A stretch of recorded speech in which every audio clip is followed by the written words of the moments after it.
Bien, ahora vamos a lo interesante. Nosotros dijimos que, bueno, esto es una mitocondria, ¿bien? No vamos a decir nada del dibujo. Se entiende que es una mitocondria, con su membrana externa, su membrana interna, bien, con las ATP sintasa, con su cadena respiratoria o también llamada cadena transportadora de electrones. Nosotros dijimos que el ciclo de Krebs se llevaba a cabo ¿en dónde? En matriz. Recordemos que todo esto se denomina matriz. Y esto, que era el espacio que quedaba entre ambas membranas, bien, se le denomina espacio intermembrana o espacio intermembranoso. Dijimos que el ciclo de Krebs se llevaba a cabo acá adentro, bien, y el ciclo de Krebs va a dejar en matriz libre hidrogeniones, bien,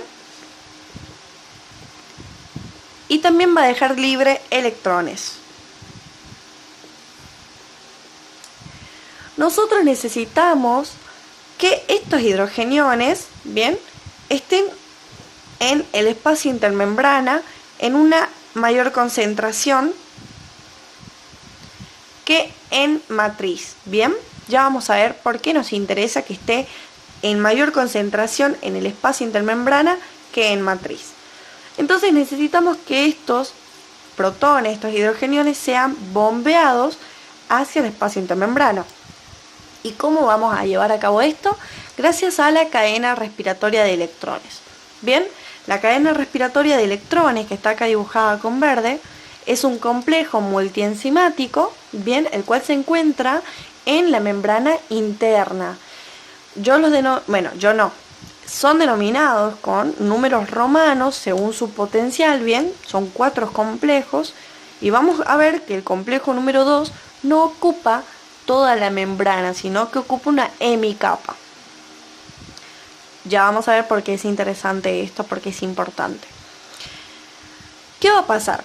Como lo dice el nombre, este complejo se llama cadena transportadora de electrones, o también llamado cadena respiratoria. Pero nos interesa más el nombre cadena transportadora de electrones. ¿Por qué? Porque como dice el nombre es lo que va a hacer. Estos complejos van a agarrar a estos electrones, bien, y se lo van a ir pasando entre ellos como si fueran una pelotita, bien. Este electrón va a pasar del complejo 1, al complejo 2, del complejo 2 al complejo 3, del complejo 3 al complejo 4, bien. Estos electrones. Estos electrones cuando lleguen al complejo 4 no se van a saturar ahí y van a quedarse todos ahí, sino lo que va a pasar es que va a pasar un oxígeno, bien, por este complejo, lo va a agarrar de la manito y se lo va a llevar a este electrón. Pero ¿por qué hacen esto de transportar este electrón por estos complejos? Bien, por el complejo 1, por el complejo 2, por el complejo 3, por el complejo 4. Porque el electrón tiene carga negativa, ¿bien? Entonces al tener carga negativa, ¿a quién atrae? A los protones, porque los protones tienen carga positiva. Entonces cuando este electrón se encuentra en el complejo 1, lo que va a pasar es que estos protones van a sentirse atraídos y se van a dirigir ¿hacia dónde? Hacia esos complejos, ¿bien? Entonces cuando lleguen a estos complejos van a ser absorbidos, los van a usar como túneles, y van a ser bombeados hacia el espacio intermembrana. Bien, es por eso que estos electrones van a ir pasando de complejo en complejo para que estos protones sean bombeados hacia el espacio intermembrana. Entonces vamos a hallar que el espacio intermembrana siempre tiene una alta concentración de protones. Bien, estos protones, como van a estar en una alta concentración en el espacio intermembrana, bien, va a haber una gran cantidad de ellos, mucho mayor obviamente que en matriz. Nosotros vimos en la clase de, no recuerdo, creo que era de célula eucariota, no, en la clase de transportes, vimos que cuando está el gradiente de concentración, bien, cuando hay un alto gradiente de concentración, intentan ingresar hacia donde hay un menor gradiente de concentración, bien. Estos protones van a intentar ingresar hacia matriz, ya que en matriz hay una menor cantidad de protones. Pero ¿cómo van a ingresar? No pueden ingresar por estos complejos. ¿Por qué? Porque para empezar estos complejos son en un solo sentido, ¿bien? Y yo acá les dibujé una flecha en estos complejos, que fue donde los protones salieron hacia afuera, pero no dibujé la flecha en este complejo. ¿Por qué? Los protones no salen por el complejo número 2 porque, como se los mencioné antes, no alcanzan a atravesar la capa, bien, la capa completa, sino que se queda a mitad de camino, bien, ocupa una hemicapa, entonces los protones llegan hasta ahí y no pueden atravesar. Entonces los protones salen por el complejo 1, el complejo 3 y el complejo 4, los cuales sí ocupan toda el espesor de la membrana interna y lo pueden utilizar como un túnel. Bien, estos protones que se encuentran en el espacio intermembrana van a intentar ingresar. ¿Y a quiénes van a utilizar para poder ingresar? Van a utilizar a estos dibujitos que les puse acá, que son la ATP sintasa. Recuerden, como les dije en clase, que ATP sintasa no es lo mismo que ATP sintetasa. Bien, ambas sintetizan algo, pero una es con gasto de ATP y otra es sin gasto de ATP. La ATP sintasa es sin gasto de ATP, ¿bien? ¿Por qué? Porque la ATP sintasa, o también llamada máquina rotatoria,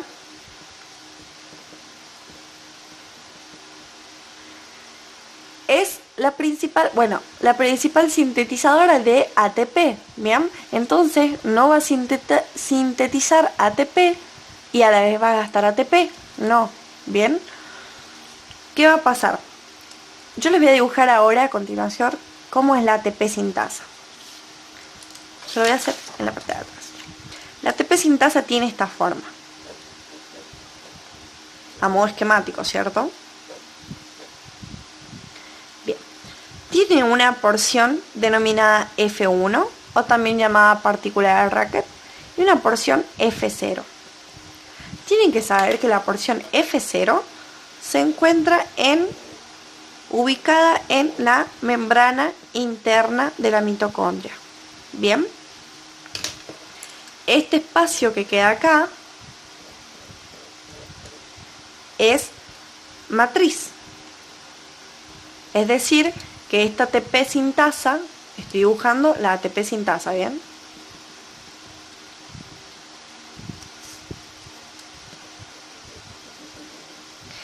Esa ATP sintasa está orientada hacia matriz.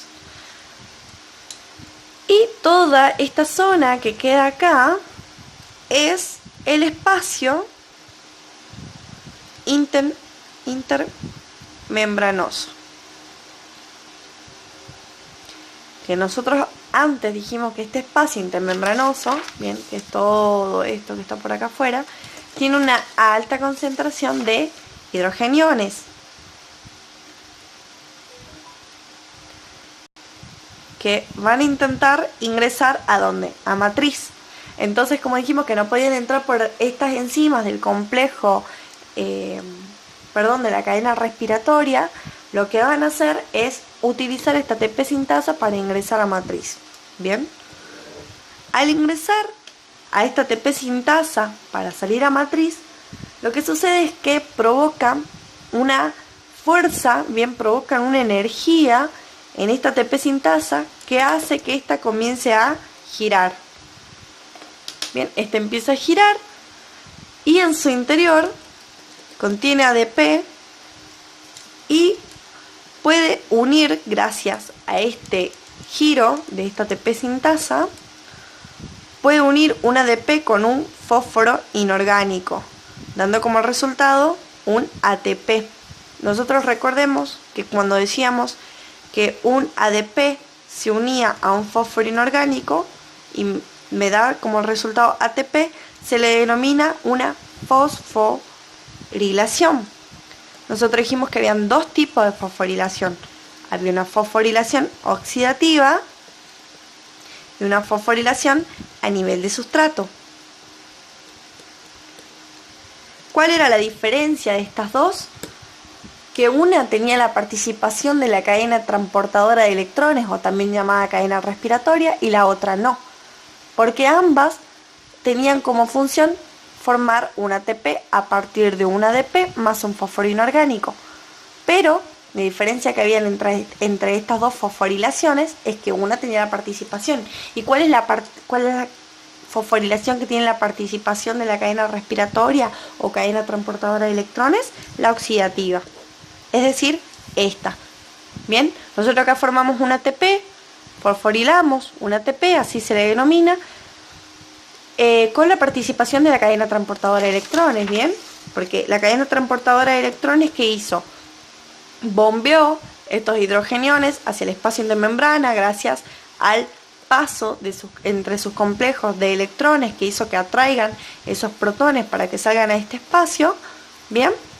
Y gracias a que estaban en alta concentración acá afuera, lo que hicieron es querer volver a ingresar a matriz, y acá adentro había una menor concentración de protones o hidrogeniones, como le quieran decir, y utilizaron inevitablemente, porque no les quedaba otra opción, esta ATP sintasa, ¿bien? Que esta ATP sintasa, cuando ellos ingresaban, lo que pasaba era que comenzaba a rotar y formaba en su interior el ATP.